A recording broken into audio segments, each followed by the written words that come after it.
ముందుగా అందరికీ నమస్కారం. ఈరోజు నేను చెప్పబోయే అంశం మినీ కథ చేతనైన సాయం. రచన బి స్వాతి కరుణాకర్.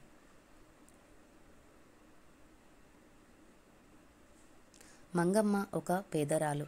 తన ఇంట్లో తినడానికి సరుకులు లేని పరిస్థితి.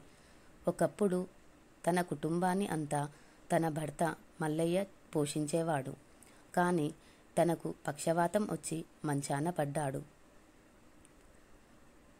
మల్లయ్య బాధ్యత మరియు హాస్పిటల్ ఖర్చులు అన్నీ తనకు తలకు మాసిన భారంగా అయిపోయాయి. మంగమ్మకు మల్లయ్య కూడబెట్టిన సొమ్ము అంటూ ఏమీ లేదు. మంగమ్మకు దిక్కుతోచక తను ఇండ్లలో పని చేసుకొని బ్రతుకుదామని అనుకుంది. అలా తను పని కోసం రోడ్డు వెంబడి తిరగడం మొదలుపెట్టింది. ఒకరి ఇంటి ముందు ఆగి చూస్తే అది ఒక పెద్ద ఇంద్రభవనం. ఈ ఇంట్లో చాలా కోటీశ్వర్లు ఉన్నట్టున్నారు. వీరికి చాలామంది పనివాళ్ళ అవసరం అయి ఉంటారు. వెళ్ళి ప్రయత్నం చేద్దామని ఇంటి ముందు గేటు దగ్గర వాచ్మెన్ని అడుగుతుంది. తను మంగమ్మను చూసి ఏం కావాలి అని అడిగితే, ఈ ఇంట్లో ఏమైనా పని ఉందేమో అని అడగడానికి వచ్చాను అయ్యా అంటుంది. ప్రస్తుతం ఈ ఇంట్లో ఏ పనివాళ్ళు అవసరం లేదు. కానీ కుక్కను చూసుకోవడానికి ఒక మనిషి కావాలనుకున్నారు. మరి నీకు ఆ పని చేయడానికి ఇష్టమేనా అని అడుగుతాడు మంగమ్మని.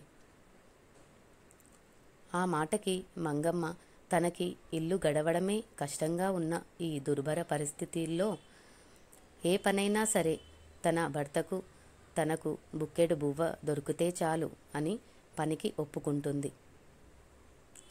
అలాగే అని మంగమ్మని యజమాని దగ్గరికి తీసుకెళ్ళి పనిలో పెట్టిస్తాడు వాచ్మెన్. మరుసటి రోజు నుండి పనిలోకి వస్తుంది మంగమ్మ. తనకు కుక్కను రోజు బాగా చూసుకోవాలి, దానికి సమయానికి భోజనాన్ని పెట్టాలి, స్నానం చేయించాలి అని పనిని పురమాయిస్తారు. వాళ్ళు చెప్పినట్టుగానే రోజుకు కుక్కకు స్నానం చేయించి బట్టలు వేసి దానికి సమయానికి భోజనం పెడుతుంది మంగమ్మ. ఇలా కొన్ని రోజులు గడుస్తూ ఉంటే ఒక రోజుకి కుక్కకు అయ్యే ఖర్చు నెల రోజులు పేదింటి భోజనానికి సరిపోతుంది అని అర్థమైంది మంగమ్మకి. దానికి పెడిగ్రీ అని మటన్, చికెన్ అలా మంచి మంచి తినే పదార్థాలు పెట్టేవారు. యజమానులతో సమానంగా కుక్కకు భోజనం వండేవారు. మంగమ్మ యజమానులు, కుక్క అందరూ తిన్నాక మిగిలిన భోజనం తినేది. తను ఇక్కడ మంచి భోజనం తింటున్నాను కదా, తన భర్తకి కూడా మంచి రుచికరమైన ఆరోగ్యకరమైన పదార్థాలను తినిపించాలని తనకి తినడానికి ఇచ్చిన పదార్థాలను తన భర్తకి రోజు కొంగుచాటున పెట్టుకొని తీసుకెళ్లేది. ఇలా రోజు వాచ్మెన్ గమనిస్తూ ఉంటే తను ఇంట్లో నుంచి ఏదో దొంగిలించుకొని పోతుందని అపార్థం చేసుకొని పనిలో నుండి తీసివేస్తాడు. మంగమ్మ ఏడ్చుకుంటూ ఇంటికి వెళ్ళిపోతుంది. తనకు బ్రతకడానికి ఇంకో దారి లేక తను ఏం చేయాలో తోచక తను రోడ్డుపై పక్షవాతం వచ్చిన తన భర్తని పక్కన కూర్చోబెట్టుకొని భిక్షం ఎత్తుకుంటుంది. ఒకరోజు కారులో యజమాని వెళుతూ మంగమ్మని తన పక్కన కూర్చున్న మంగమ్మ భర్తను గమనించి కారు ఆపి, ఏంటి మంగమ్మ ఇక్కడకు ఉన్నావు? నువ్వు రోజు ఏదో ఒకటి దొంగిలిస్తున్నావని వాచ్మెన్ పని నుండి తీసివేశాడని చెప్పాడు.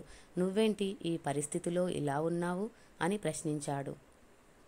లేదు అయ్యా, నేను రోజు మిగిలిన భోజనాన్ని నేను తినకుండా నా భర్త కోసం తీసుకువస్తున్నాను.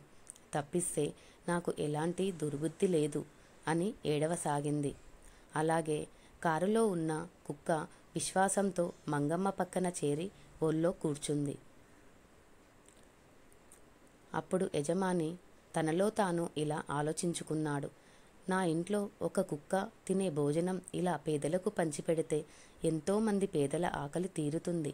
ఇన్నాళ్ళు నా పరపతినే చూసుకున్నాను అని ఆనాటి నుండి పేదల కోసం తనకు చేతనైనంత సహాయం చేసి రోడ్డు పక్కన ఉన్న వాళ్ళకి అన్నదానం చేశాడు. ఎందరో ఆకలిని తీర్చాడు.